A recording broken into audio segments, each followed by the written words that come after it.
Welcome back. એક તરફ સુરતના હીરા બજારમાં મંદીનું દોર ચાલી રહ્યું છે, તેવામાં રશિયન રફ ડાયમંડ પર પ્રતિબંધથી રત્ન કલાકારોને ઝટકો લાગ્યો છે। બીજી તરફ લેબગ્રોનને નવી તક ઊભી થઈ ગઈ છે। કૃત્રિમ હીરા ઉદ્યોગકારોને આ નિર્ણય ફળ્યો છે। G7 દેશ દ્વારા જે રશિયન જે ડાયમંડ છે કેટલીક જે બાબતો છે તેની ઉપર પ્રતિબંધોની વાત જે ચાલી રહી છે, તો હકીકત કઈ રીતની છે અને તેને લઈને સુરત હીરા બજાર ઉપર કઈ રીતની સ્થિતિ જોવા મળશે, કારણ કે અત્યારે મંદીનો જો માહોલ ચાલી રહ્યો છે, તો આપણી સાથે જે વેપારીઓ જોડાયા છે તેમની સાથે વાત કરીશું। દિનેશભાઈ, કઈ રીતની આખી બાબત છે અને શું કન્ફ્યુઝ છે?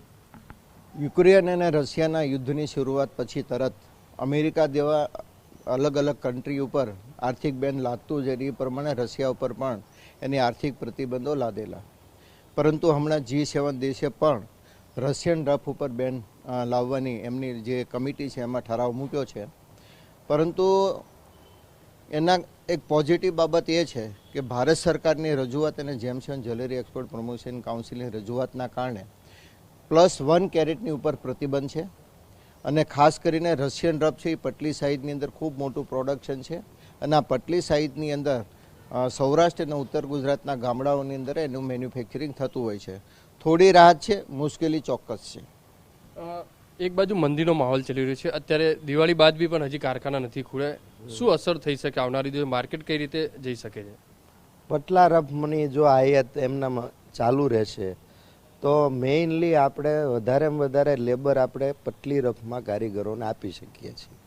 મોટી જાડા કેરેટ પ્લસની રફની રિયલ ડાયમંડમાં ઇમ્પોર્ટ બંધ થઈ જાય તો એના લીધે ડાયમંડ માર્કેટ ઉપર અમારા મેન્યુફેક્ચરરોને કોઈ અસર પડે નહીં, કારણ કે મેજોરિટી ડાયમંડનું મેન્યુફેક્ચર ભાવનગર અને સુરતમાં પટલા હીરાનું થતું હોય છે અને પટલા હીરાની જો રફની ઇમ્પોર્ટ થતું હશે રેગ્યુલર રશિયાથી અને ગવર્મેન્ટની મદદથી, તો મારા ખ્યાલથી કોઈ પણ જાતનો ડાયમંડમાં કારીગરોને લેબરનો પ્રોબ્લેમ ઊભો થશે નહીં, કારણ કે રિયલ ડાયમંડમાં પટલા માલોની ખાસી એવી ડિમાન્ડો છે જ તે।